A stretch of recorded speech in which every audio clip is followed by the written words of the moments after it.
Well, you spoke several times before about ideological subversion. That is a phrase that I'm afraid some Americans don't fully understand. When the Soviets use the phrase ideological subversion, what do they mean by it? Ideological subversion is the process which is legitimate, overt, and open. You can see it with your own eyes. All you have to do, all American mass media has to do, is to unplug their bananas from their ears, open up their eyes, and they can see it. There is no mystery. There is nothing to do with espionage. I know that espionage, intelligence gathering, looks more romantic.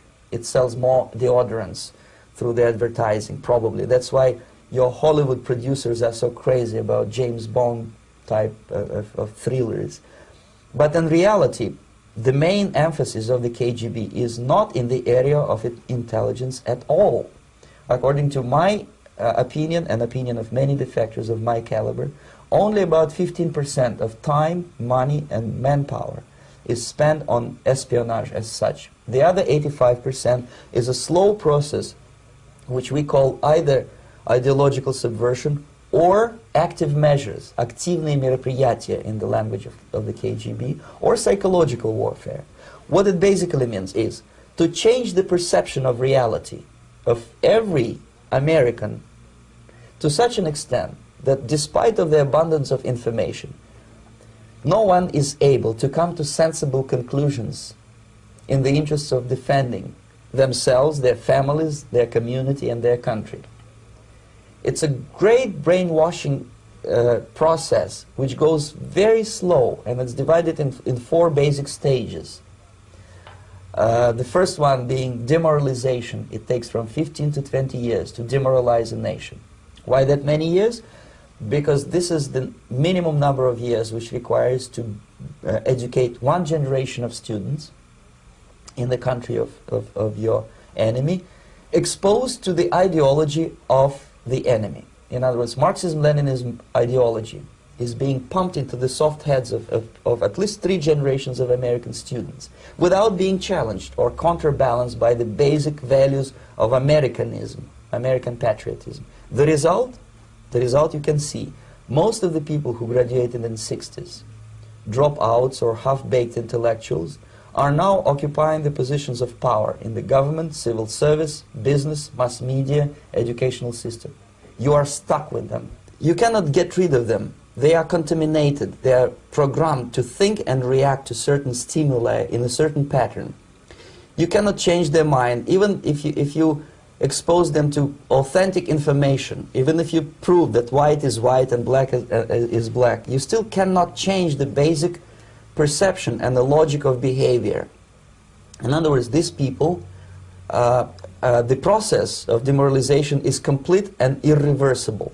To get rid society of these people, you need another 20 or 15 years to educate a new generation of patriotically minded and common sense people who would be acting in favor and in the interests of the United States society.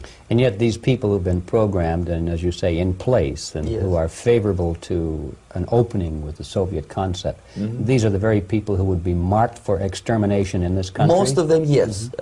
Simply because the psychological shock when they will see in future what the beautiful society of equality and social justice means in practice, obviously they will revolt. They will be very unhappy, frustrated people. And the Marxist-Leninist regime does not tolerate these people. Obviously they will join the links of dissenters, dissidents. Yes. Unlike in present United States, there will be no place for dissent in future Marxist-Leninist America. Here you can get popular like Daniel Ellsberg and filthy rich like Jane Fonda for being dissident, for criticizing your Pentagon. In future, these people will be simply squashed like cockroaches. Nobody is going to pay them nothing for their beautiful, noble ideas of equality. This they don't understand, and it will be a greatest shock for them, of course. The demoralization process in the United States is basically completed already.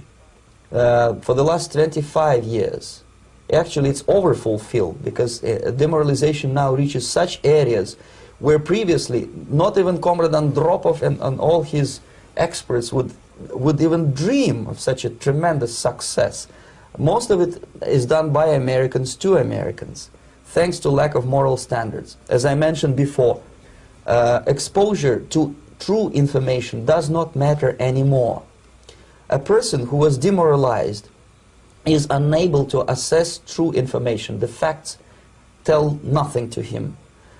Even if I shower him with information, with authentic proof, with documents, with pictures, even if I take him by force to the Soviet Union and show him concentration camp, he will refuse to believe it until he is going to receive a kick in his fat bottom.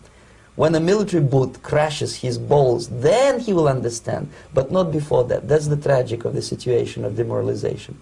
So basically America is stuck with demoralization, and unless, even if you start right now, here, this minute, you start educating new generation of Americans, it will still take you 15 to 20 years to turn the tide of ideological perception of reality back to normalcy and patriotism. The next stage is destabilization. This time, subverter does not care about your ideas and the patterns of your consumption. Whether you eat junk food and get fat and flabby, doesn't matter anymore. This time, and it takes only from 2 to 5 years to destabilize a nation, what matters is essentials: economy, foreign relations, defense systems. And you can see it quite clearly that in some areas, in such sensitive areas as defense and economy, the influence of Marxist-Leninist ideas in the United States is absolutely fantastic. I could never believe it 14 years ago when I landed in this part of the world, that the process will go that fast. The next stage, of course, is crisis. It may take only up to 6 weeks to bring a country to the verge of crisis. You can see it in Central America now. And after crisis, with a violent change of power, structure, and economy, you have so-called the period of normalization. It may last indefinitely. Normalization is a cynical expression borrowed from Soviet propaganda. When the Soviet tanks moved into Czechoslovakia in '68, Comrade Brezhnev said, "Now the situation in brotherly Czechoslovakia is normalized." This is what will happen in the United States if you allow all these schmucks to bring the country to crisis, to promise people all kind of goodies and the paradise on earth, to destabilize your economy, to eliminate the principle of free market competition, and to put a big brother government in Washington, D.C., with benevolent dictators like Walter Mondale, who will promise lots of things, never mind whether the promises are fulfillable or not. He will go to Moscow to kiss the bottoms of new generation of Soviet assassins. Never mind. He will create false illusions that the situation is under control. Situation is not under control. Situation is disgustingly out of control. Most of the American politicians, media, and educational system trains another generation of people who think they are living at a peacetime. False. United States is in the state of war, undeclared total war against the basic principles and the foundations of this system. And the initiator of this war is not Comrade Andropov, of course. It's the system. However ridiculous it may sound, the world communist system, or the world communist conspiracy, whether I scare some people or not, I don't give a hoot. If you are not scared by now, nothing can scare you. But you don't have to be paranoid about it. What actually happens now, that unlike myself, you have literally several years to live on unless the United States wake up. The time bomb is ticking. With every second, the disaster is coming closer and closer. Unlike myself, you will have nowhere to defect to, unless you want to live in Antarctica with penguins. This is it. This is the last country of freedom and possibility.